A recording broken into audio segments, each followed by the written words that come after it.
sebelum kita mulai belajar, maka baiknya kita awali dengan berdoa. Untuk itu saya minta ketua kelasnya untuk memimpin berdoa pada hari ini. Siap duduk rapi. Siap berdoa mulai.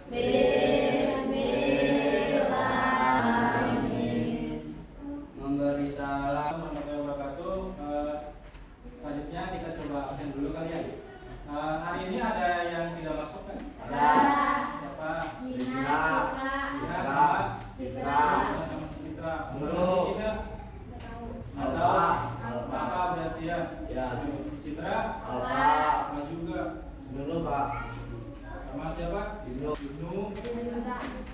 Sama Yunda. Gak ada keterangan semua itu. Tak ada pun. Ya. Kalau bisa nanti ditanyain gitu ya, kenapa gitu. Nanti kalau misalnya kalian juga sebisa mungkin kabarin ke sekolah gitu kalau misalkan tidak bisa masuk ke sekolah gitu ya. Ya, Pak. Entah itu misalnya ada keperluan atau misalnya emang kurang enak badan gitu ya, kabarin di sekolah. Biar nanti ada keterangannya gitu. Jadi jangan tiba-tiba tidak ada kabar gitu ya. Sudah, oke. Baik, kita coba lanjut aja materi pembelajaran kali ini. Sebelum kita mulai masuk ke pembelajarannya, kira-kira ada yang masih ingat nggak? Terakhir kita belajar apa? Kira-kira apa? Aljabar ya. Kita terakhir belajar unsur-unsur aljabar. Unsur-unsur aljabar ada apa aja sih kira-kira?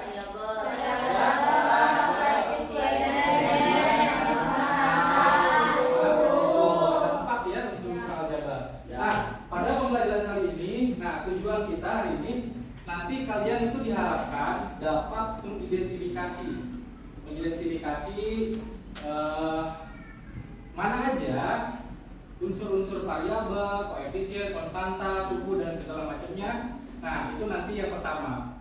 Yang pertama kalian nanti diharapkan bisa mengidentifikasi unsur-unsur tersebut. Terus yang kedua, kalian juga nanti diharapkan bisa menyederhanakan bentuk aljabar melalui pengurangan dan penjumlahan. Ya. Jadi materi kali ini nanti tidak akan jauh-jauh tentang menyederhanakan bentuk aljabar melalui penjumlahan dan pengurangan. Oke. Nah, sebagai pengingat kembali, di sini saya pengen coba contohkan dulu sebuah bentuk aljabar. Misalnya saya di sini tulis 2A ya. Nah, kira-kira pada bentuk aljabar di depan sukunya ada berapa? 3. Berapa? 2.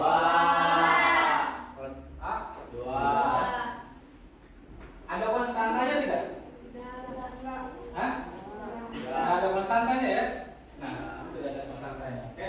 Nah, sekarang kita akan coba mulai masuk ke bagaimana sih melakukan penjumlahan pada bentuk aljabar ya. Nah, tadi kali ini kita akan coba penjumlahan pada aljabar.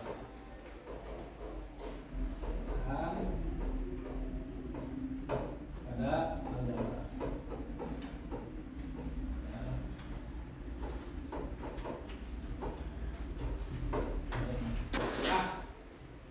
Penjumlahan pada aljabar sebetulnya hanya dapat diselesaikan apabila dia memiliki variabel yang sama atau sukunya sejenis. Jadi penjumlahan dapat diselesaikan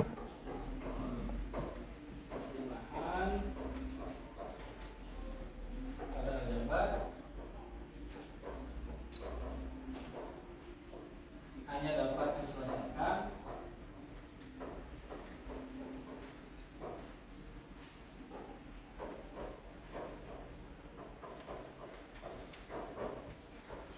apabila variabelnya sama.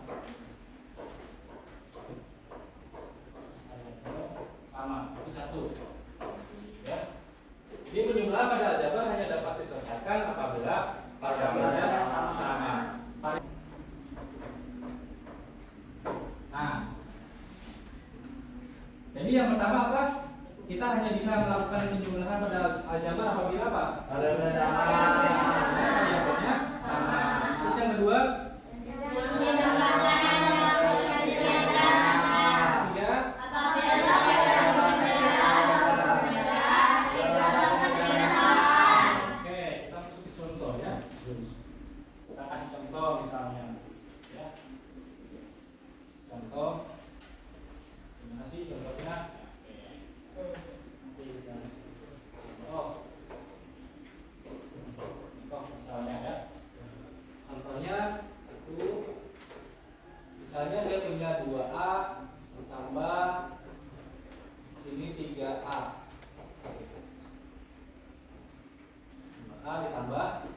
3A.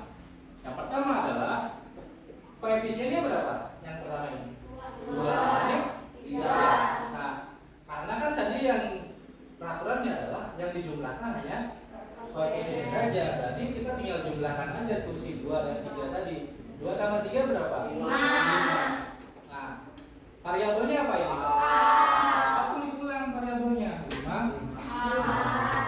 Oke. Ya, lanjut. Contoh lain. Misalnya sukunya banyak kayak gini, langkah yang harus kalian lakukan adalah yang pertama adalah kalian satukan terlebih dahulu suku-suku dengan variabel yang sama, betul, gitu ya. Berarti kita tulis lagi 3x yang sama yang mana nih? Gitu ya. Sudah. Oh yang ini nggak bisa dijumlahkan Pak, nggak bisa dijumlahkan jadi 16 gitu misalnya. Kira-kira kenapa? Karena variabelnya sama. Kalau variabelnya berbeda, kita cukup sampai di sini aja gitu ya. Nggak bisa disederhanakan lebih lanjut gitu ya. Cuma 10x tambah 6b. Oke? Sampai sini ada pertanyaan? Hah? Bisa? Bisa. Oke. Ya. Nah, kira-kira kenapa harus variabelnya sama? Ya. Sebelum lebih jauh, kenapa hanya dengan variabel yang sama itu kita bisa melakukan penjumlahan? Ya, Hah? Kenapa kira-kira?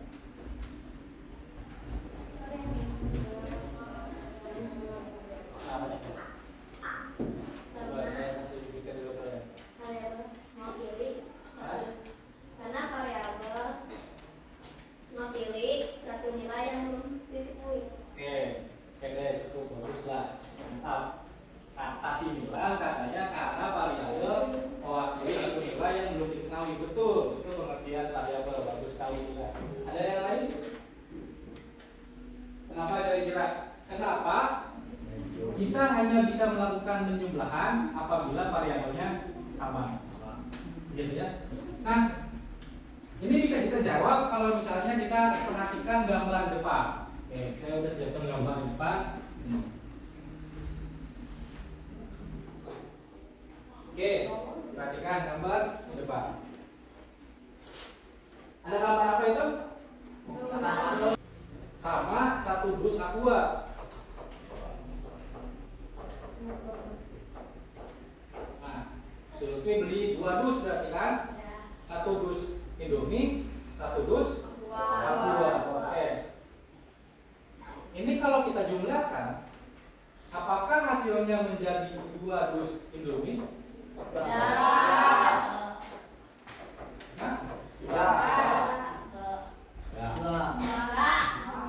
Kenapa tidak? Karena beda jenisnya ya. Jadi walaupun beli satu dus dan satu dus semua, kalau kita jumlahkan tidak menjadi 2 dus Indomie, gitu ya. Dia tetap menjadi satu dus Indomie dan satu dus aqua. Kira-kira supaya menjadi 2 dus Indomie, apa yang harus ditambah? Beli lagi yang aqua atau yang minum? Ya, berarti ketika dia tambah lagi satu dus Indomie lagi misalnya, itu baru bisa jadi 2 dus Indomie ya, karena jenisnya sama. Nah, ini kalau misalkan kita ibaratkan menjadi sebuah variabel. Oke, perhatikan. Kalau dus ini kita misalkan ibaratkan adalah sebuah variabel, berarti kan betul. Jadi hanya variabel yang sama yang bisa kita lakukan penjumlahan. Kalau variabelnya berbeda, maka nggak bisa kita jumlahkan ya. Betul. Jadi salah satu alasannya itu. Nah, penjumlahan pada diagram. Ya, ambil dicatat. Ya. sampai 3 itu. Ya. Ya, hanya kalau misalnya kalian menemukan operasi hitung aljabar yang memiliki suku yang banyak, hal yang pertama itu minimal kalian harus satukan dulu, gitu ya, variabel-variabel yang sama. Gitu ya. Nah, untuk nomor 4, misalnya, ya, contoh nomor 4, 2C, misalnya saya punya 2C tambah 3B. Itu nggak usah takut salah, kita coba aja gitu. Kalau misalnya masih kurang tepat kan bisa kita revisi gitu. So, siapa? Ayo, yuk coba yuk, yuk. Oke, yuk. Oke.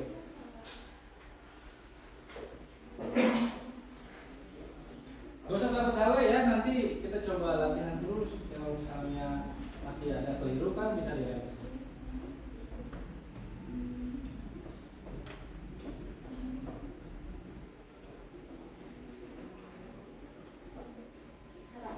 Berapa itu? 4C tambah 10B. Oke, 4C tambah 10 ya. Oke, jawaban Pak. Sekali kasih tangan dong, yuk. Ya, dia sambil ditulis.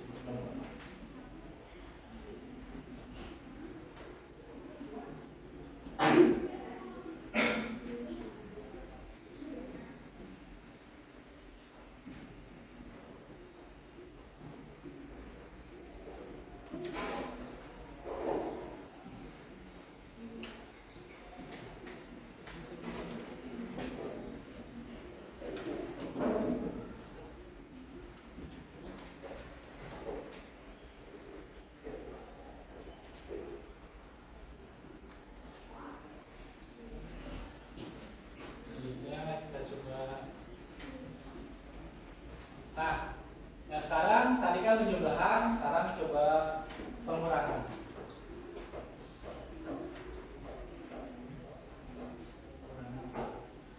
Sebetulnya secara prinsip kalau pengurangan dan penjumlahan itu sama, ya kita harus sama-sama menyatukan variabel-variabel yang sejenis, gitu ya, untuk bisa melakukan operasi hitungnya, gitu ya. Jadi penjumlahan dan sama pengurangan itu sama, gitu ya. Jadi hanya dapat dilakukan ini hanya sama kayak penjumlahan tadi.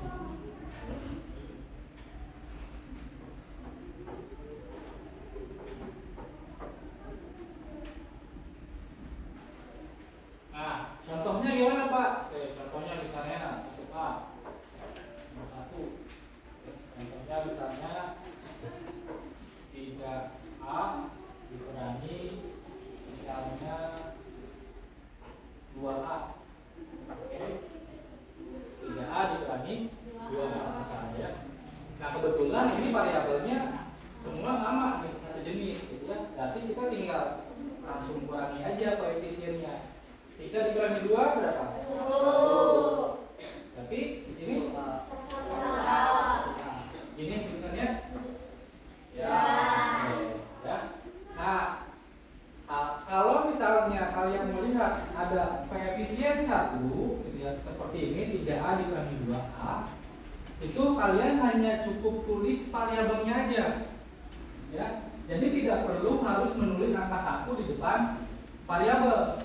Kalau misalnya seperti ini 3A dikurangi 2A kan hasilnya kan 1A.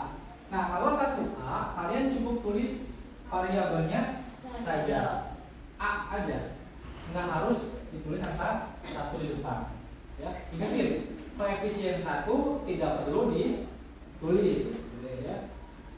Koefisien 1 di depan tidak perlu ditulis. Jadi jawabannya contoh lain, misalnya nomor 2. Misalnya di sini ada 7B dikurangi B. Berarti berapa? B. 7B dikurangi B. 6B. Berapa? 6B. 6B, betul, pinter. 7B kurangi 6B hasilnya 6B. B. Karena di sini 1 dia nggak ditulis koefisien 1, jadi kita 7 dikurangi 1.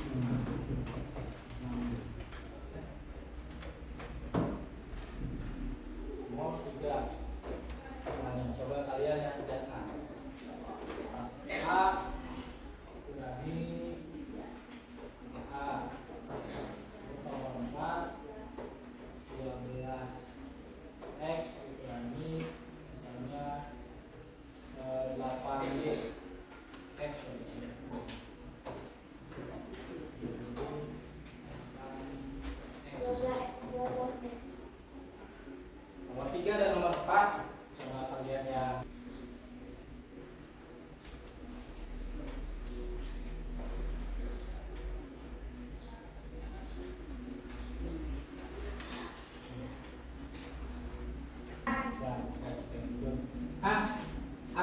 semakin dalam pemahamannya, kita akan coba buat program aplikasi semacam kuis ya, supaya nanti kita bisa challenge lah istilahnya ya.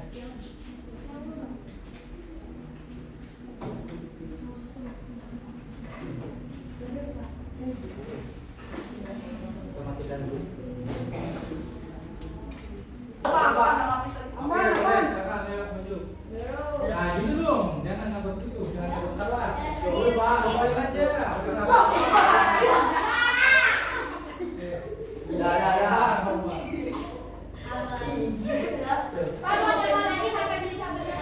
sih, mantap.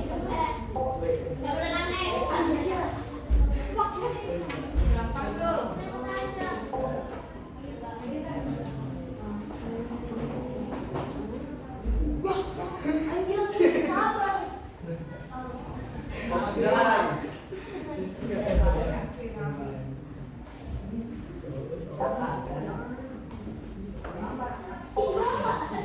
Pak.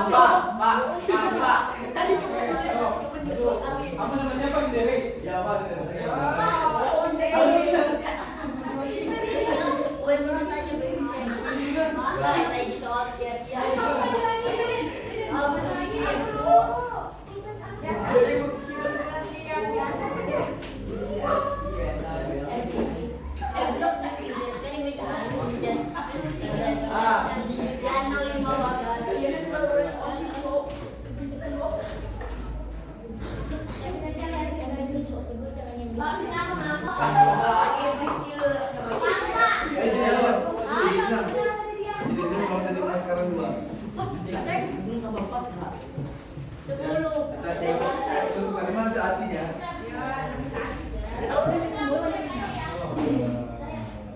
Lagi Pak, terima. Iya, Pak.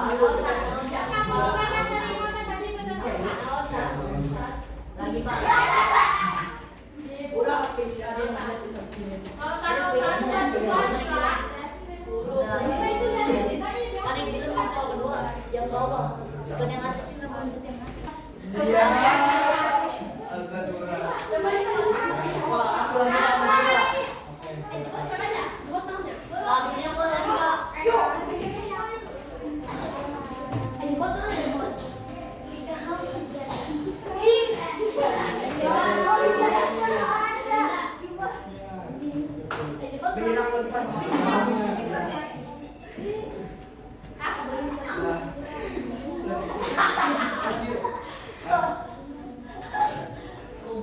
Ada, Pak. Oh, udah, Pak. Ya.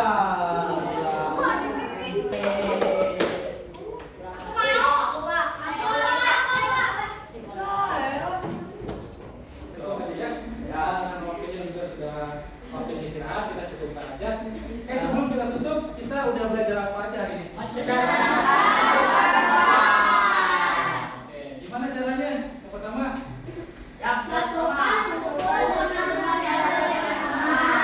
dua, tiga.